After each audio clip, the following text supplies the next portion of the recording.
Hello and welcome to Politics War Room with James Carville, and I'm Al Hunt. Thanks for joining us. This week, we're joined by the president of the Brennan Center for Justice at NYU School of Law, Michael Waldman. Remember, we take your questions each episode, so write into politicswarroom@gmail.com or send a tweet to @Politicon for next week's show. We'll get to as many as we can, and you're getting a lot better, so be sure and tell us where you're from. This episode is sponsored by Blinkist. Please check out their link in the show notes. We thank you for supporting our sponsors. It helps make this podcast happen.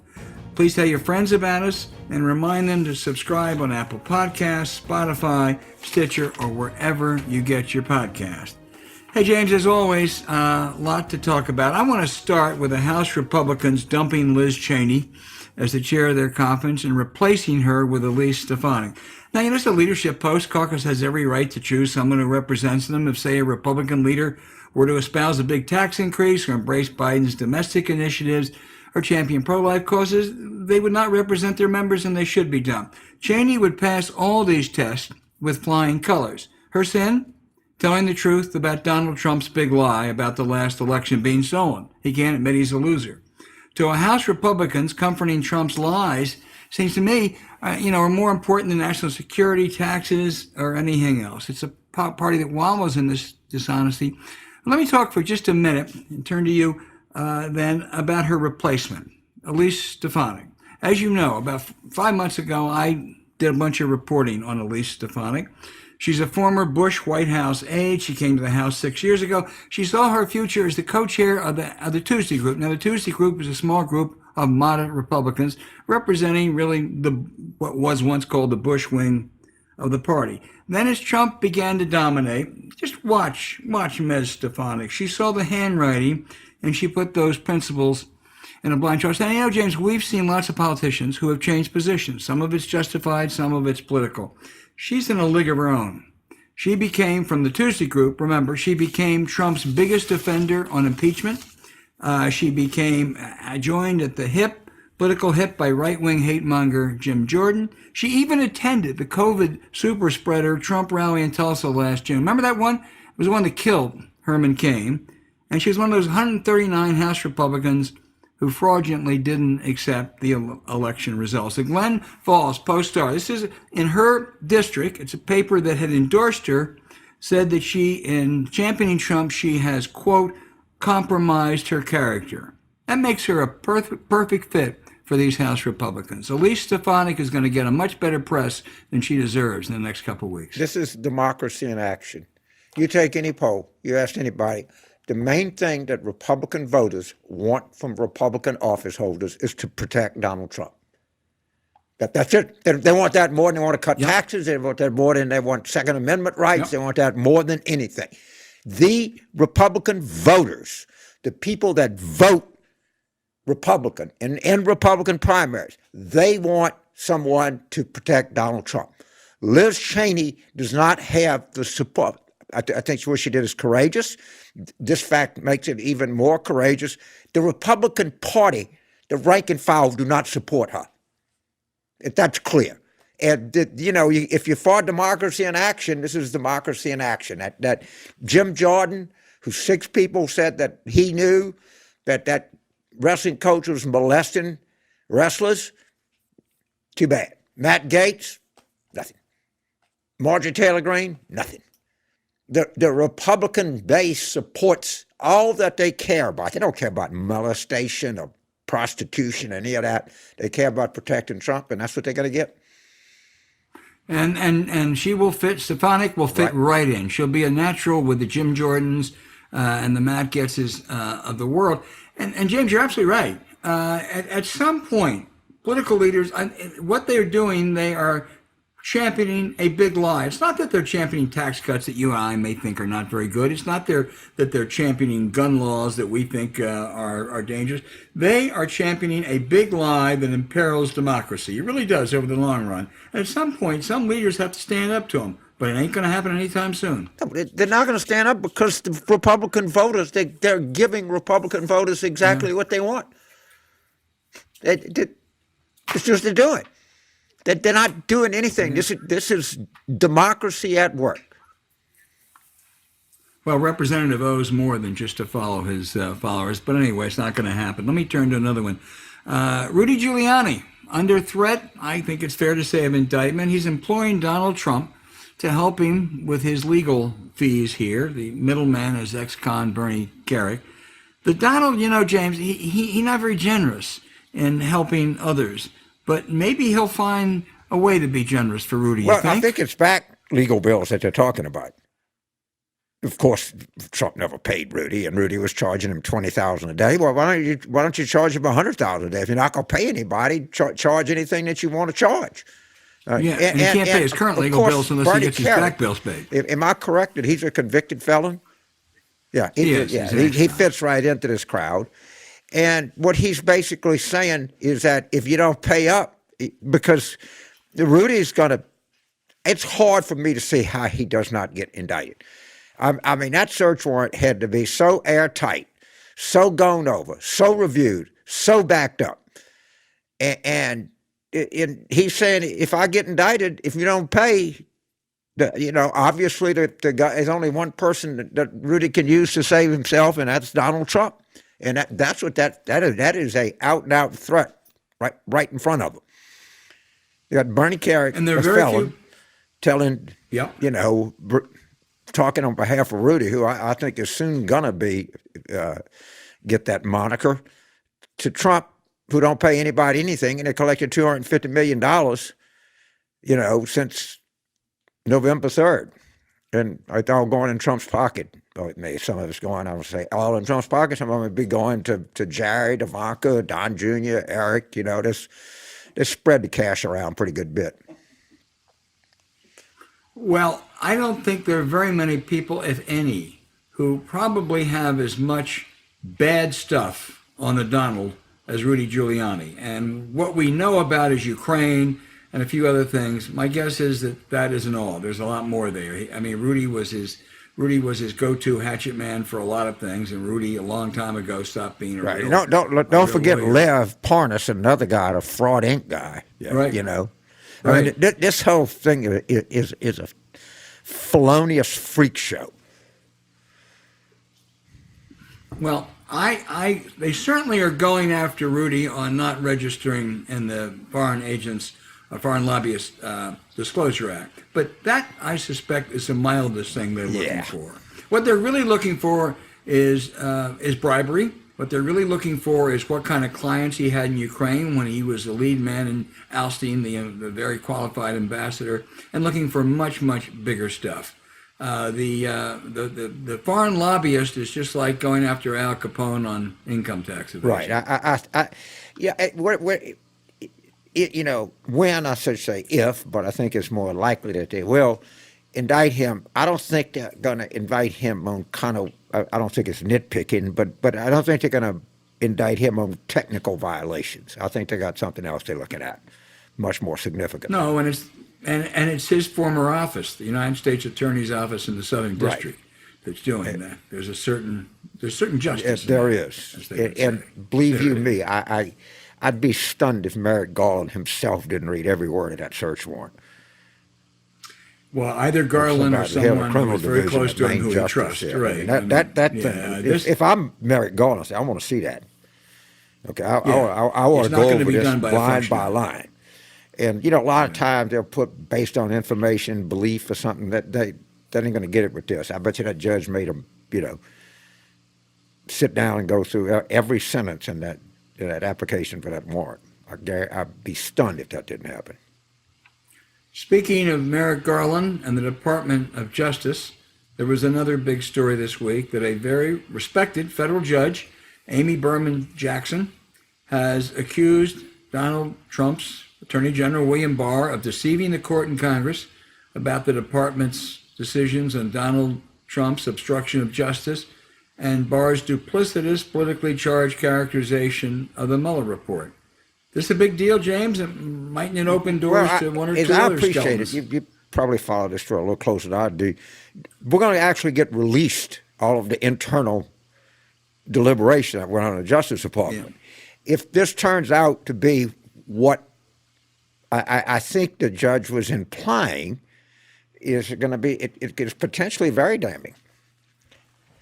because it may show, I don't know that Barr was told otherwise, that he knew what, and it's very clear that Robert Mueller thought that Barr had misrepresented or in fact lied about what he put out. He wrote a very terse missive to Mr. Barr about it.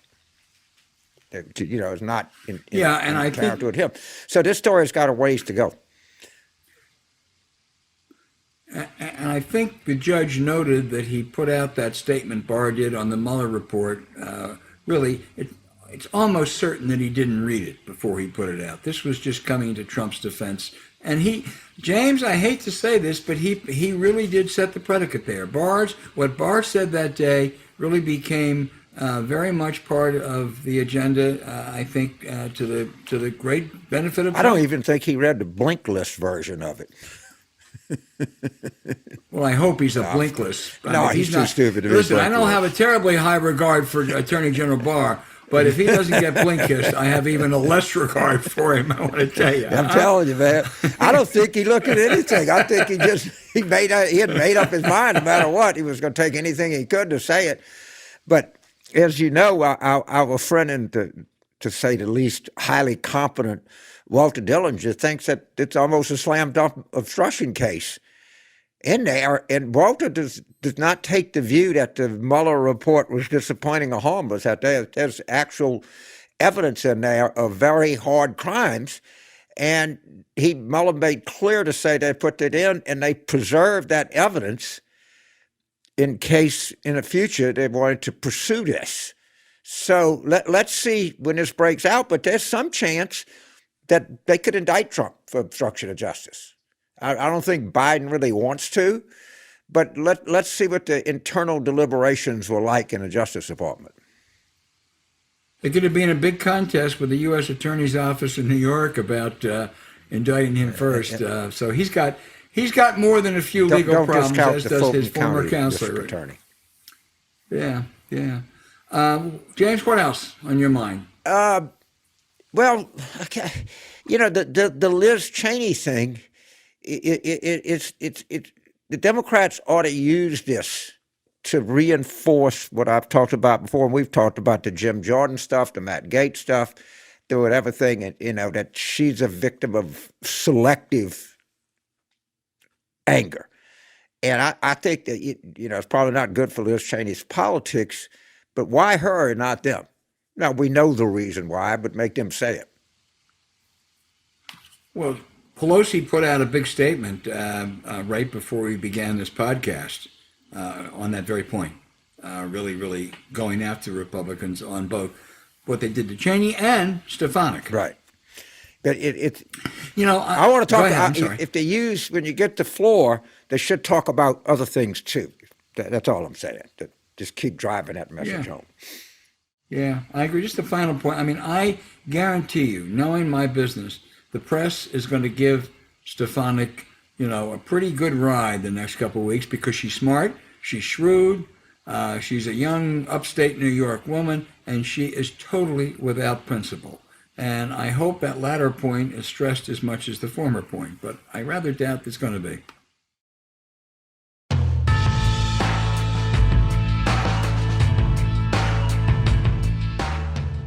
Hey, James, there are few Americans who have done as much for equal rights and the rule of law over the past decade and a half as Michael Waldman, who runs the Brennan Center for Justice at NYU Law School. Hey, Michael, welcome to this podcast. It's great to be on, and great to be on with both of you. Republicans are moving in state after state where they have control to enact voting suppression measures. You've raised the alarms for months. President Biden has, the press has, the business community has, but it seems to have no effect. They just march ahead. It's an extraordinary thing. And it's a big moment in, I think, the history of our country. We've had to fight for democracy. We've had to fight for the right to vote from the beginning. And think about what happened in the last election. In 2020, despite the pandemic and despite voter suppression and despite the lies about the election, it was the highest voter turnout since 1900. I mean, that's really extraordinary. And it was, as Trump's own Homeland Security Department said it was the most secure election in history. And I think that's something we ought to be celebrating. And instead, of course, the response has been Trump's big lie that the democracy is an illusion and the election was stolen, the insurrection, that was driven by that big lie. And now this wave of laws being pushed across the country, also driven by that big lie that would make it harder to vote in many respects, the most since the Jim Crow era. There has begun to be an outcry. There's begun to be a response. There's begun to be a meaningful pushback. But these Republican legislators are just driving forward. And the Brennan Center's counted up and kept track of all these laws that are being proposed. At most recent count, there are 361 separate laws. And they're not just some backbencher, throwing a bill in the hopper to have a good day on Twitter. 29 chambers, either the state assembly or the state senate, have passed one of these laws. 5 of them have been signed into law. And they target black voters and brown voters and young people with uncanny accuracy. So it's it's a real challenge. You noted the Homeland Security, Trump's Homeland Security, talked about what an honest election it was. Governor Rick DeSantis of Florida boasted that they had the best run election ever. It was a perfect model. So what has Governor DeSantis and the legislature done? They're coming back and they're enacting laws to make sure even fewer Democrats vote. And Tim Scott says they're really all this is, what it's doing? After we suffered these defeats in Georgia and other places, we're really expanding the franchise. I'm reminded of that line from the Marx Brothers movie, "Who are you going to believe, me or your own eyes?"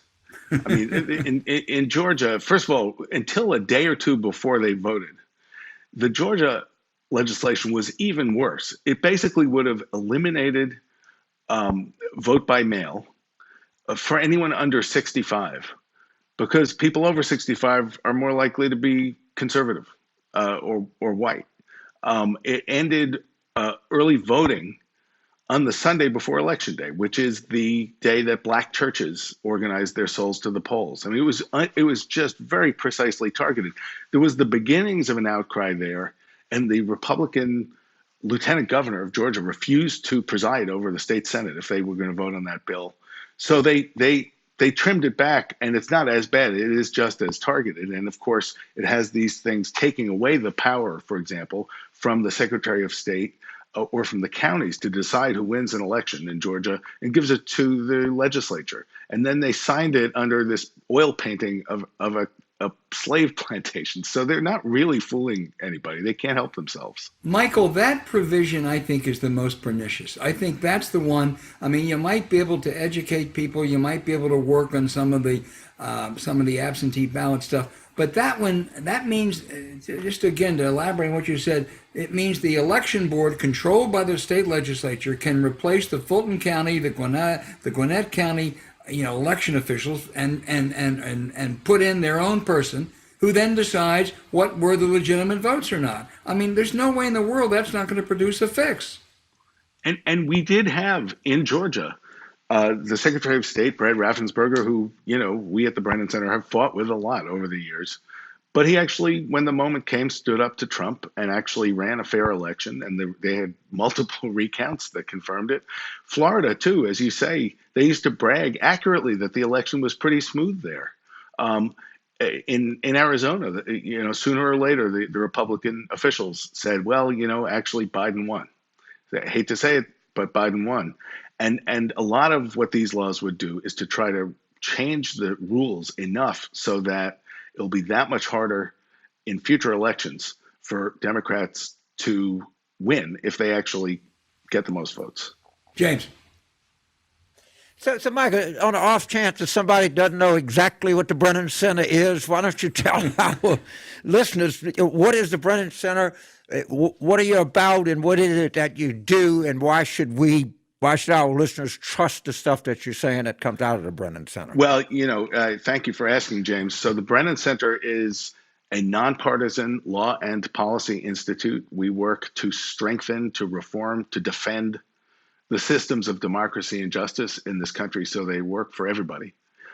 We were started a quarter century ago in memory of the late Supreme Court Justice William Brennan, and we work on voting, we work on redistricting and trying to stop the egregious gerrymandering that happens all over the country. We work on campaign finance, money in politics, on criminal justice reform, and a lot of the other issues right now where there's a lot at stake. And we're sort of partly a think tank and partly a legal advocacy group, and partly we try to win in the court that matters most, which is the court of public opinion. And I should say, your listeners, I'm sure I'm not the only person who said something like this, but long ago,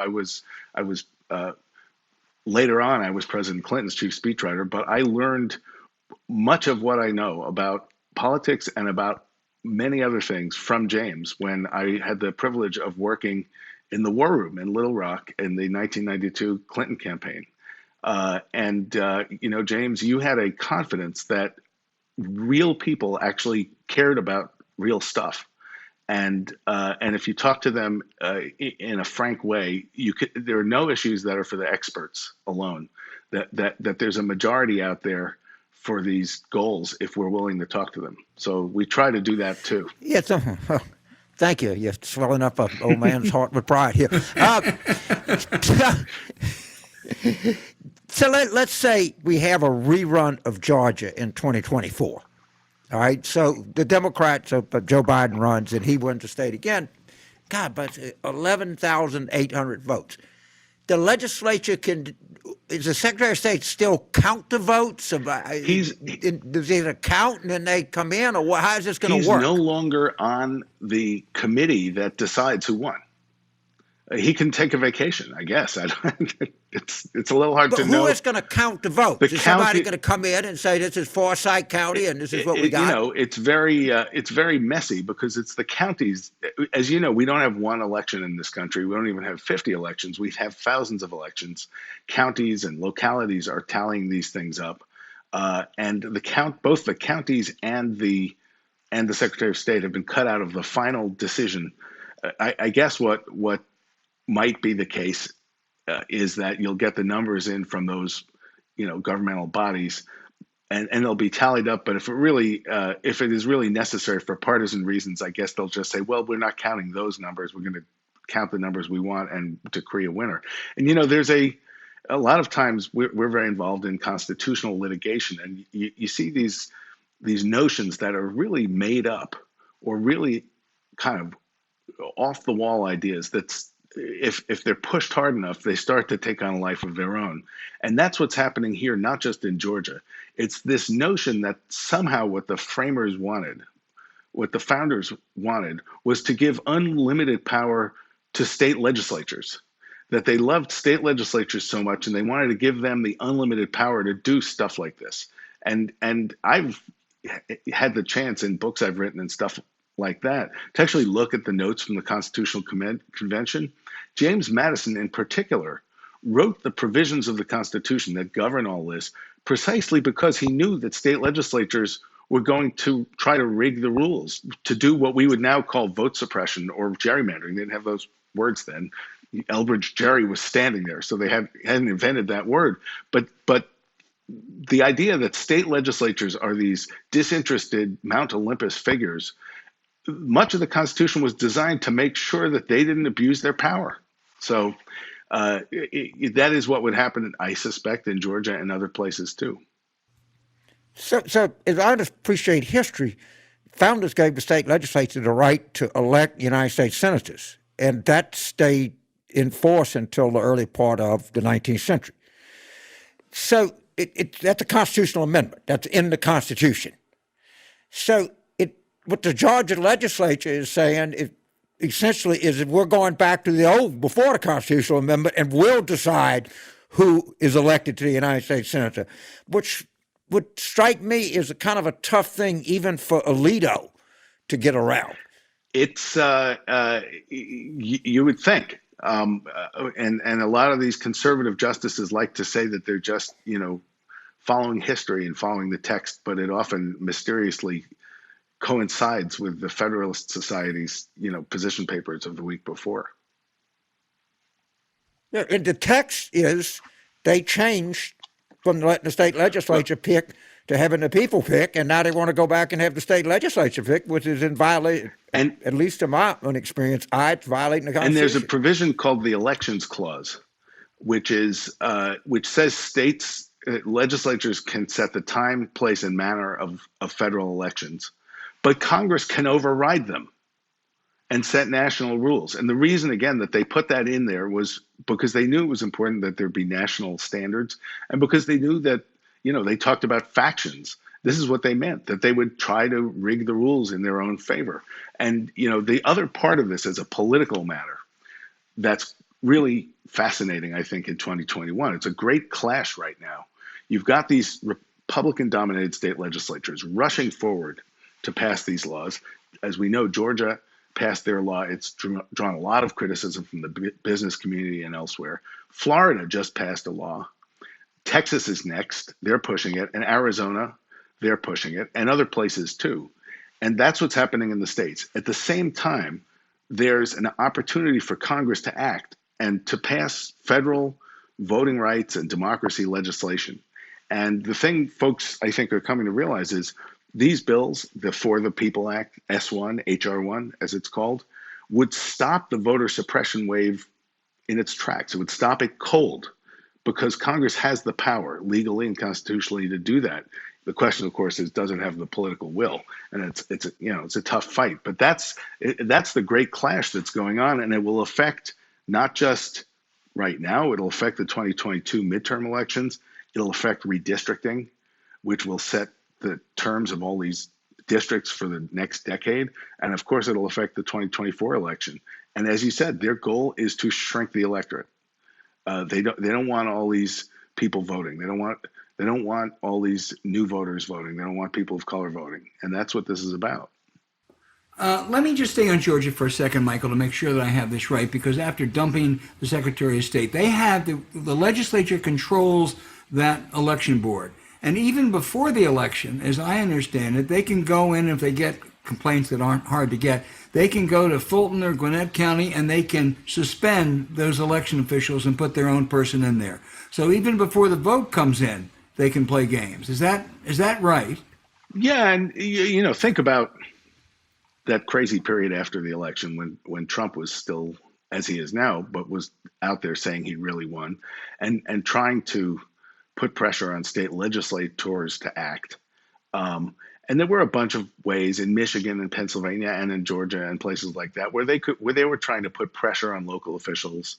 They could subpoena they could subpoena the ballots and other things like that. It's already the case that state legislatures have a lot of power to, at the very least, make life uncomfortable for the election officials.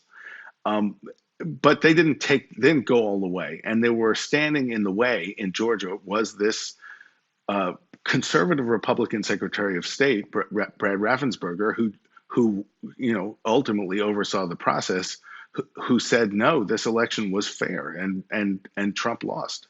And one of the stories here that is, I think people are coming to understand. One of the ways we had such a successfully run election in the middle of the pandemic, which is, again, a really remarkable achievement, was Republican and Democratic election officials all over the country. The further away from Washington you got, the less partisan it was. And they all worked together, or they really stepped up in different ways. And now those election officials are facing threats. They're facing threats of violence. A lot of them are looking to retire. We saw it in dribs and drabs again during the period after the election. But now there is a notion that the only way to be a tough politician is if you're losing an election, to attack the election officials who are counting the votes. That's sort of not a democratic, small d democratic ethos. Michael, you mentioned HR1, S1, the National Voting Rights Act. If I had a magic wand and they said you can only pass one piece of legislation for the rest of the Congress, as important as other things are, that's the one that I would want passed. However, my understanding is while it prevents a lot of bad stuff, it wouldn't stop things like the Georgia legislature and this election board. And I don't know what you do about that. I think you're right about that. In other words, what S1 does, what HR1 does, is set national standards Right. so that everyone, wherever they live, has access to vote by mail. Everyone has access to early voting, automatic voter registration, which is already the law in 19 states, becomes the law everywhere, and things like that. As of right now, it doesn't, you're exactly right, it doesn't regulate that kind of decision, which is a decision within a state. And I think it would be hard legally and constitutionally to do that. But there are hopefully other ways to go at something like that. But even though it doesn't address that thing in particular, defending vote by mail, defending early voting, defending voter registration reforms, and the other stuff that it does applied nationwide would have a big impact. Sure would. You know, just so people know, the Brennan Center is just fabulous in this stuff, but you do a lot of other stuff too. And one of the things that you do, you're interested in, are police reform. The counselor to our podcast, Walter Dellinger, that's not the top line on his resume, but he I think makes the point that some of these police killings and stoppings can be traced to our really pernicious drug laws. The cops see a young black kid with dice hanging from the mirror and they figure there's drugs in there. And the drug laws are outdated, they're awful, they're injurious, they're discriminatory. What are the prospects with a new administration and would like to change these laws? It's a great question. And this is something, I'll be honest, where my own views have evolved. I never really was for example, marijuana legalization before. I didn't think there should be SWAT teams, but I also didn't love the notion of big companies with big advertising budgets, coming in and finding a new thing to sell to people. But marijuana laws are what they are. But when you look at how they're enforced, recently, I don't know if this is still precisely true, but it used to be the case until quite recently that young black men and young white men smoked marijuana at the same rate. Black men were 8 times more likely than white men to be arrested for marijuana possession. That just showed that it was being used. These laws were being used as a basis, as a pretext for police to be aggressive in ways that they wouldn't be able to be otherwise. So I do think that some of the reforms that need to happen are specific things relating to, for example, the Brennan Center just put out a proposal written. We have quite a few former prosecutors on our staff who are working now for criminal justice reform. And one of the top federal prosecutors in New York wrote a proposal for taking away a lot of the immunity from law enforcement officers so that there can be federal investigations and federal prosecutions for abuse of power. And so there are those kinds of police-oriented specific things that need to happen. But a lot of the other stuff too has to do with what the laws are that are being enforced. So I think that this is an issue, as you both remember, for years this was the wedge issue. It was the issue that drove apart the traditional New Deal Democratic coalition. It was the issue that was used to get black voters and white working class voters driven apart. Some of that was because there was a lot of crime. It wasn't just a political strategy. It was the world we were living in. But we've had declining crime rates now for years and years and years. And there's really a genuine and kind of unexpected left-right coalition on this stuff. We at the Brennan Center work with the Koch brothers on criminal justice reform, even as we fight them on a lot of this other stuff relating to democracy. It's something that has been conservatives and progressives. But you do have to ask, given all of that, why hasn't more progress been made? And one reason I think is we need to think a little bigger about some of the underlying laws that we're looking at. James Carville. Let me go back to something that you said, because this stunned me. So you're saying a 20-year-old white doesn't the same rate of smoking marijuana as a 20-year-old black? Yes. Right? But the 20-year-old black is 8 times more likely to be arrested. That was the fact a few years ago. It may have changed a little, but the basic fact has not changed. But basically, that Of course, what that does is that's another prima facie case that there is systemic racism in the United States, and anybody that says they're not is just stupid. Yeah, There's no other yeah, explanation for that. I think that's exactly right.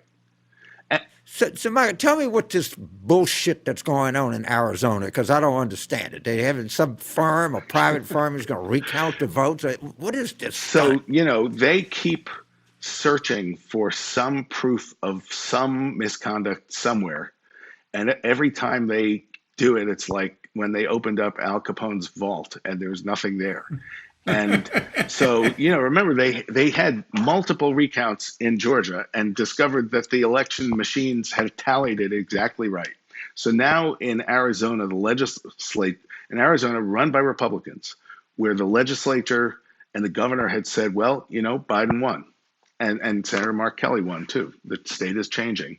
Now, months after the fact, the Republican legislature said, "Oh, we're going to have an audit," and they hired a firm called Cyber Ninjas to do this audit, the recount.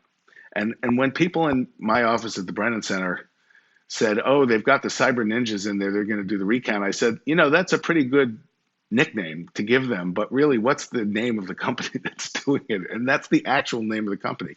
And then it turns out that the Cyber Ninjas, I don't want to burst any illusions, are not a particularly well-respected cybersecurity firm. It's run by a conspiracy theorist, Stop the Steal guy, who's posting Stop the Steal conspiracy theories on his website.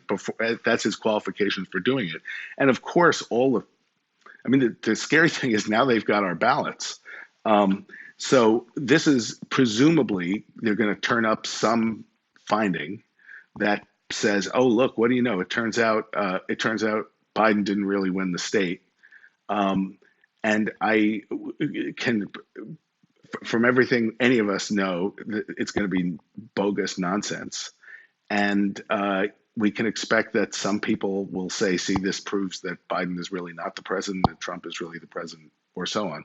But it's kind of it's such a mess that it's not even really clear what's going to happen, and it's very possible that someone may bring a lawsuit and try to bring the whole thing to a halt. Right. Do you think that the average, and this is just speculation, the average Arizona Republican legislator, if you're able to get in their head, in addition to having a lot of room to walk around, do you think that they really think it was stolen from them? Have they convinced themselves? That is a great question. And the fact that according to the polls, 70% of Republican voters now believe the election was stolen. That's a fact that we all have to grapple with. And yes, it's because Trump lied to them and they believed the lie, and Fox News lied to them and they believed the lie. But nevertheless, there are now tens of millions of people, who believe this and who care about it. I think that a lot of the politicians here are being deeply cynical. They know that it's not true. They have their voters who now they think they're either humoring or placating. But they know that it's not true, even though it is a real article of faith right now among conservatives. But a lot of these state legislators are not necessarily extreme ideologues. They're kind of country club Republicans. And one of the things that is happening that's really encouraging in all this is that this is really being joined as a fight in big ways and unexpectedly. So, as I think you all know, in the days around the Georgia law and building in momentum ever since, the business community, big corporations, have really started to speak out about this and to say, hey, we all have views on taxes and regulation, but this is not that. This is over the line. And so in Texas, for example, where the next big fight is, in the legislature, big companies like American Airlines and Dell Computers and Microsoft have specifically spoken out on against this legislation. A lot of different CEOs, a lot of companies. And I just have to think that that's going to have some impact on some of these legislators. It has already one of the reasons the law in Georgia got as bad as it is, it was even worse. But the lobbying of big corporations behind the scenes uh, kept it from being even worse than it was. So that's a new factor. We've seen that on LGBTQ issues, or there've been other issues where big business has stepped up, but this is new for them, and I think it's encouraging. Yeah, I mean, I was, in the Georgia corporate community is particularly influential. There are more Fortune 500 companies located in Georgia than any other southern state, I'm sure. There's a lot of companies that are located there. And this has become a new thing in corporate America. And I think it's driven as much about they have to recruit people to come in and work for them. And these young people that possess the kind of skills they need don't want to be part of this. And I think it's pretty admirable of young people. And it's also been driven, I've had the chance to talk to a lot of these folks in different settings. The Black executives in these companies have really been a voice of conscience and have educated the other CEOs about how important it is. So it's interesting to see it unfold. It's too bad Al's a nice friend, or your friend too, all of our friend Vernon Jordan. If he were around today, he'd be leading this charge. He would be. It's a lot of the people who he was close to are carrying this flag. Well, Michael, Ken Chenault, who's been so important in this, told me when he started, he said, Vernon is looking over our shoulders, and because he really did sponsor a lot of those people. I would just say, Michael, in closing, your namesake, I was lucky enough to meet Justice Brennan several times through our close friend, Judge Abner Mikva. And Justice Brennan was not only one of the great progressive voices in the history of the Supreme Court, he was the greatest pal ever to serve on that court. And you guys are doing him great justice, Michael. Well, you're very kind, and his daughter serves on our board, and he's one of those rare liberals who loved people and the people, both, actual people and the idea of the people. And what I'm told by the clerks who were his legal clerks back when he was on the Supreme Court, and I never had the chance to meet him, was these newly minted, highly over-credentialed young people would come in from these top law schools, and he would say to them, "What is the rule that matters at the Supreme Court?" And they would say, "Well, stare decisis and precedent, or federal jurisdiction, or some other thing they'd been taught at Harvard or Yale." And he would shake his hand, no, and he would hold up his hand with 5 fingers. And he said, "The rule that matters is the rule of 5. You have to get 5 votes." And he would, during the Warren Court, he was called the playmaker, and he was the one who assembled the coalitions, often not putting his name on opinions, for the expansion of free speech, political equality, one person, one vote, some of the other things, religious freedom, a lot of stuff we all take for granted. And so we're living in Justice Brennan's world, even though many people don't know his name. An Eisenhower appointee, and one of the great justices. Yes. Michael Waldman, you're one of the great guests, and you're doing great, important work. Thank you so much for joining us today. Yeah, thank you a lot, man. You're a busy man, and take out time to chat with us, and thank you for the kind words, and keep going after them, man. Keep going after them. I'm glad you're on our team. It's good to be in the fight.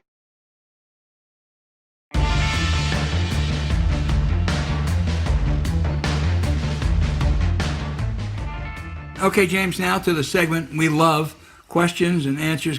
Geez, these people ask good questions.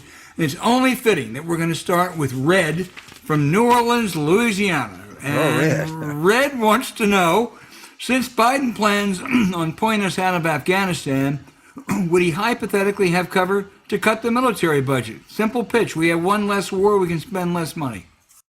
Red, I don't think that the operation in Afghanistan, we were down to, not that many troops. I mean, it'll save some money, but I doubt if it's an appreciable amount of money. And the threats all around the globe don't seem to be dissipating anywhere. So we're not going to have 10,000 troops out of we had before, but unfortunately, there's a lot of use for these people.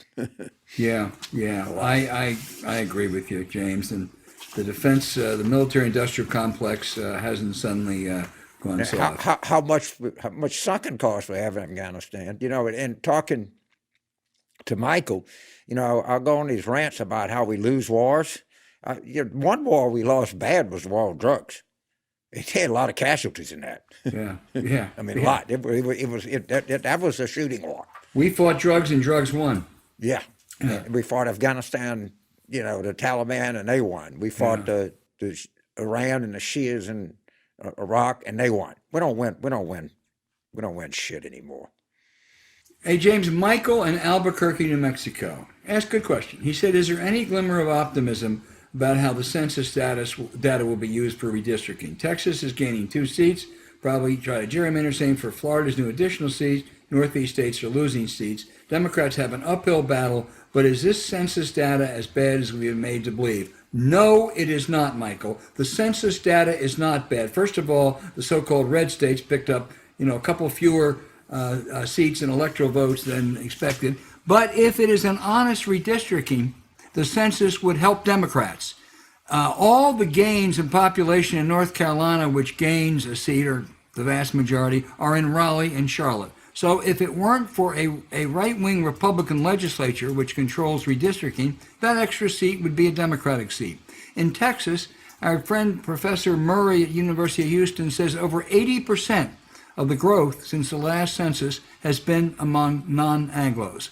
Those are primarily Democratic voters, and yet that Texas legislature is going to probably try to create those 2 seats for Republicans. So the problem is not the census. The problem is the really, really partisan gerrymandering, and I don't know what the Democrats do, James, to stop that.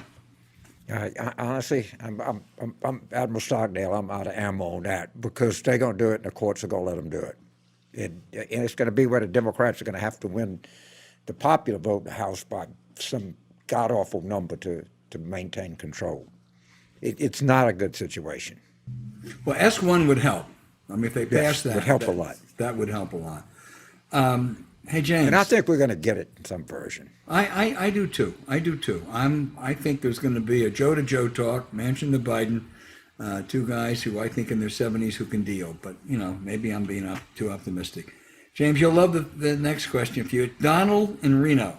Donald says he is a fellow LSU Tiger, and he wants to know, where is the Democrats' Frank Luntz?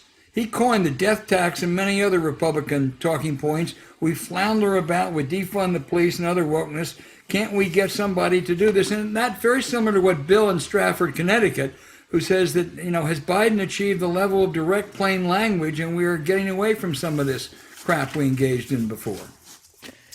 Well, this is like an amazing thing. So apparently Kevin McCarthy stays or rents Frank Luntz's apartment in Washington, of which Tucker Carlson went off on a rant that Kevin McCarthy, that Frank Luntz is a lobbyist for Google. Of course, he says he's not. He's too busy adjusting his toupee. It says he's a lobbyist for Google and went off on a rant about that. So it seems as though Frank Luntz and Kevin McCarthy and Tucker Carlson are all in just big fighting, and McCarthy claims that, well, he was just doing it temporarily and he's paying full market value. Of course, I don't believe Kevin McCarthy, but it is a delicious backstory fight. It really is. Geez, I don't know who. I mean, James, I'm just cheering for the fight. I'm not cheering for a victor in that one. My old friend Novak used to say it's like the Battle of Stalingrad, except we really were cheering for one side in that. But anyway, Jim in Carson City, Nevada asked, this is more of a thought than a question. How about if we had a vaccination lottery? You could 51 million winners. You pick a number for getting vaccinated. My son told me the kind of folks that are anti-vaxxers are also very pro-lotto. This might help us get out of the faculty lounge. Jim, it's not a crazy idea. Anything we can do to get more people vaccinated, because they're not being vaccinated, hurts others and hurts those who have. So I don't know if it's feasible, but I'd look into it. I think it's I've talked about this before. Yeah. And there's research. If you give a person that choice between a $20 bill and a $20 lottery ticket, they'll take the lottery ticket. Don't ask me why, but they, well, it's $20, but I could win $20 million. All right. I don't think that is a crazy idea at all. I won't think it would be a crazy idea if they said anybody that doesn't have it, and we'll just give you a lottery, and we'll set our own lottery. There's going to be a $50 million pot, and you get it, you get a ticket. I don't think that's crazy at all. I think we got to stop this pandemic. There's 25% of people in this country that are just choose to be stupid. If we got to pay them to not be stupid, I'm for paying them. Okay, let's I'd be for just giving them a check if they got the shot. It's just we got to stop this thing. Carson City's gem, boy, you nailed it. Yeah, and they got Reno and Carson City, both. Dear friend of mine called Calvin Reed, who passed away, was a teacher in Carson City for a long time. Good enough. James, we also always get questions from Florida. We got a big Florida, a devoted Florida audience, and this is from JL in Hollywood, Florida. And JL asked, do you think Charlie Crist could take back the governorship? He announced this week, the former governor, now Democratic congressman. What do you think? Of course I'd be for Charlie Crist against Ron DeSantis. Who wouldn't? The Florida Democrats got to try to move some people. There's some, I'm sure there's a lot of young talent in the Florida Democratic politicians. And I'm not saying I'd dislike Charlie Crist or anything, but I don't think he's going to particularly excite any Democrat in Florida. And, of course, it's the thing that drives me crazy. We get over 60% minimum wage and felons' right to vote, and we lose elections. I think we ought to have a vigorous primary. Let's see what they got down there. Yeah, I agree. I guess I have a little bit of a worry that too many House members from districts that may be marginal and that are going to be changed with their gerrymandering manipulation, I think right now those Florida 27 members, they have 17 Republicans. It's not a state that's 60% Republican, and they may make it even worse. But I agree. Charlie Crist. Charlie Crist, you know what his claim to fame is, James? What? He was a defensive back for Wake Forest, huh? He was? Right. Oh, there you go. Didn't realize that. Well, he went to Wake Forest. I think he played football. At least he told me once he did. Anyway. Didn't Alex Sink, who ran for, isn't she a Wake Forest person? She's a Wake Forest person too, yes. Yeah. Yes, right. Judy in Westchester, Ohio, says, what do you think of our two living former Supreme Court justices as dispassionate members of a January 6th commission? Now, she mentions David Souter. She also mentions Sandra Day O'Connor. Sandra Day O'Connor is not up to it now. She's been quite ill, but Anthony Kennedy, I suppose, is. Look, I've been on this kick for a long time. They ought to pass legislation tomorrow authorizing the president to appoint a commission, a bipartisan commission, 4 and 4, 5 and 5. Give Congress the right to veto it if you want. I don't want Kevin McCarthy appointing members, even if they have an agreement. Republicans are slow walking this. They're stalling because they don't want an independent investigation, and it's outrageous. Yeah, I anything that they have to have subpoena power, and they have to be subjected to perjury. Yes. Without those two things, you're not going. Now, look, they already got 400 cases, and they're starting to, from what I read, they're going to start pleading some of these cases. This story is going to stay viable for a long, long time. And it appears that the sedationists, they don't much like jail. They didn't think they can't understand why they're in there. It wasn't made for people like them. And they're not doing better. By the way, I think it was an outrage that they let Shelley Silver out after 8 months. Yeah, I do too. I got a guy was convicted by former House Speaker, a total crook. Right. It doesn't matter if he's a Democrat. It doesn't matter if he was expanding Medicare. He was convicted. And the Bureau of Prisons let him go, and the Southern District really is vehemently against it. So, yeah, I don't know. I didn't think that was a good thing.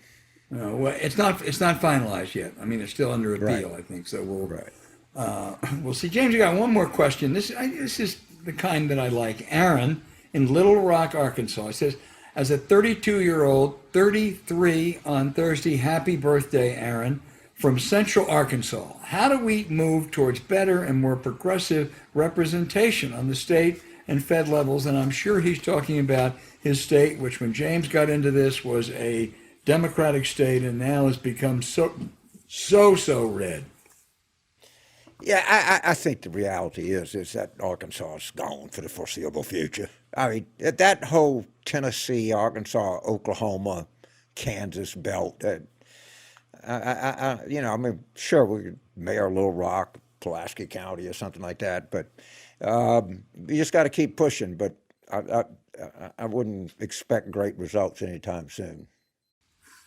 Aaron, that's not the birthday message you wanted, but still, happy birthday. But keep those emails and cards coming because these are really, really good questions. I'm sorry we can't get to them all, but you make us think. Yeah, you really do. And again, Carson City, Jim, you had, I think, the best idea of the week, and keep them coming. Hey, James, let me tell you about an ultimate life hack. James, you and I know this is for learning new things. It's an incredible app called Blinkist. It takes the best key takeaways for busy people like you, collecting them from thousands of nonfiction books and condensing them down to just 15 minutes. We even recommend it to former Attorney General William Barr. There's everything from self-help to business, health, and history, along with the latest titles from the bestsellers and classic nonfiction titles you always meant to read, but never had time to. James, you are a Blinkist. Look, I flew from New Orleans to LaGuardia. I read 5 books, and then did a lot of other stuff too. I mean, it's compressed. And for somebody like me that just likes to fidget around and go from subject to subject, it's just perfect. It's just like somebody said, I'm gonna do. James Carver's in his mid to late 70s. I'm going to do him a favor. I'm going to get a product that's going to be tailored right to him. This is perfect. If you're a fidgety person who likes to do a lot of different things at once, this is right up the alley. It's probably great for young people too, but boy, it's terrific for us geezers, isn't it? It'd been great for me. I wish I'd have had it when I was 18. But all we had was the Reader's Digest condensed books. 2 recent good ones, Sea Stories, My Life in Special Operations by William H. McRaven and Untrumping America by Dan Pfeiffer. With Blinkist, you get unlimited access to read or listen to a massive library of condensed nonfiction books, all the books you want and all for one low price. And right now, for a limited time, Blinkist has a special offer just for War Room audiences.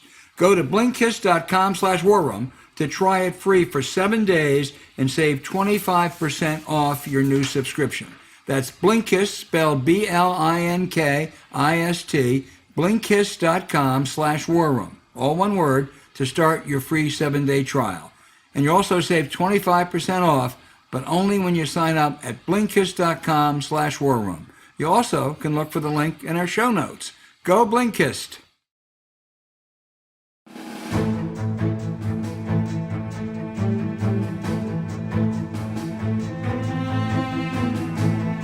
Hey, James, we got a lot of choices for the outrage of the week. Mine is South Dakota Governor Kristi Noem and former Trump Housing Secretary Ben Carson are launching what they call a campaign to stop anti-American indoctrination in our schools and society. Now, the chief target is the critical race theory, which focuses on America's history of systemic racism. They're shocked, mind you, that this pits one group against another. Now, there are excesses in the critical race theory, to be sure. But does anyone deny there has been systemic racism throughout our history? It's gotten better, but it still exists. I also wonder, by the way, if Carson and Noem, these educational purists, want to ban the teaching of creationism in schools.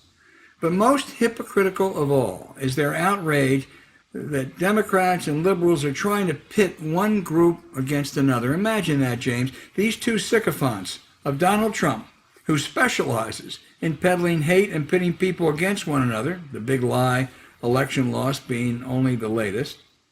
Noem, a governor who failed miserably in containing the COVID virus in her state, and Carson, who has besmirched his legacy as a great pediatric neurosurgeon, which he was, have no standing to lecture any Americans about values.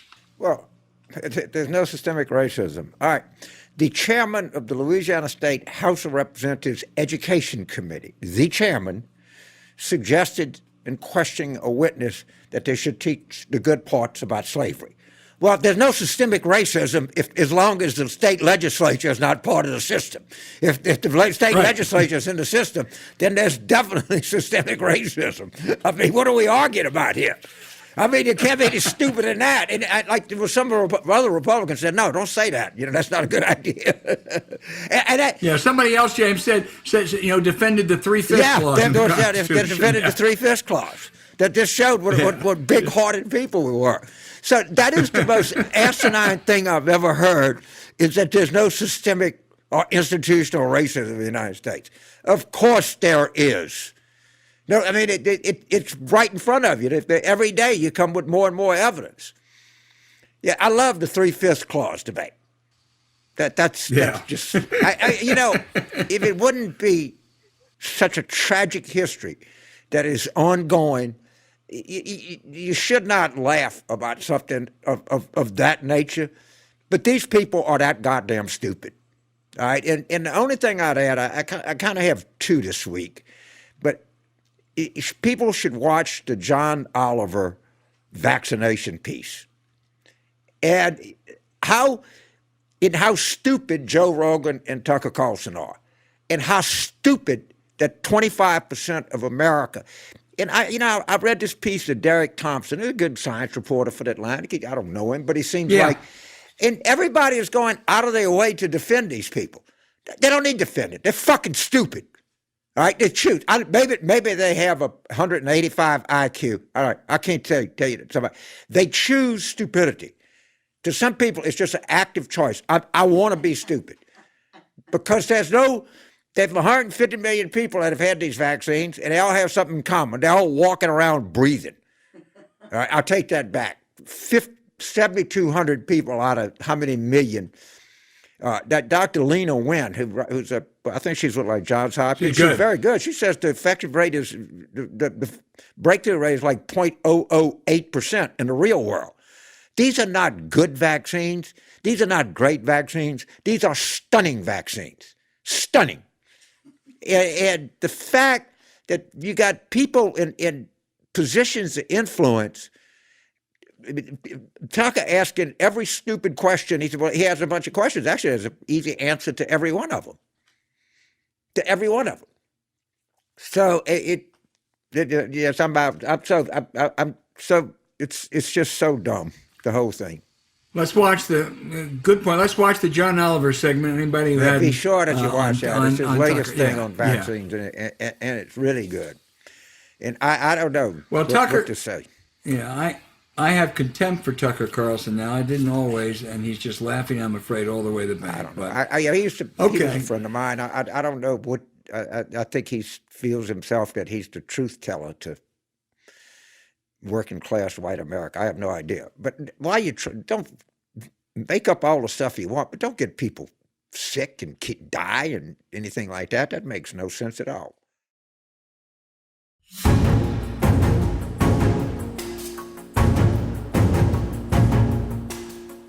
Hey, thanks for listening to Politics War Room with James Carville.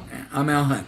Don't forget to send your questions for us by email to politicswarroom@gmail.com or tweet them for next week's show at Politicon. Following this episode, we would really appreciate it if you'd check out the links to our sponsor, Blinkist, which we hope even William Barr subscribes to. But we deeply thank you for supporting them. When you do, you help make this podcast happen. To keep up with us, subscribe to Politics War Room on Apple Podcast, Spotify, Stitcher, or wherever you listen. Please rate the show with a 5-star review. We'll be back next week with another show as we continue our War Room planning.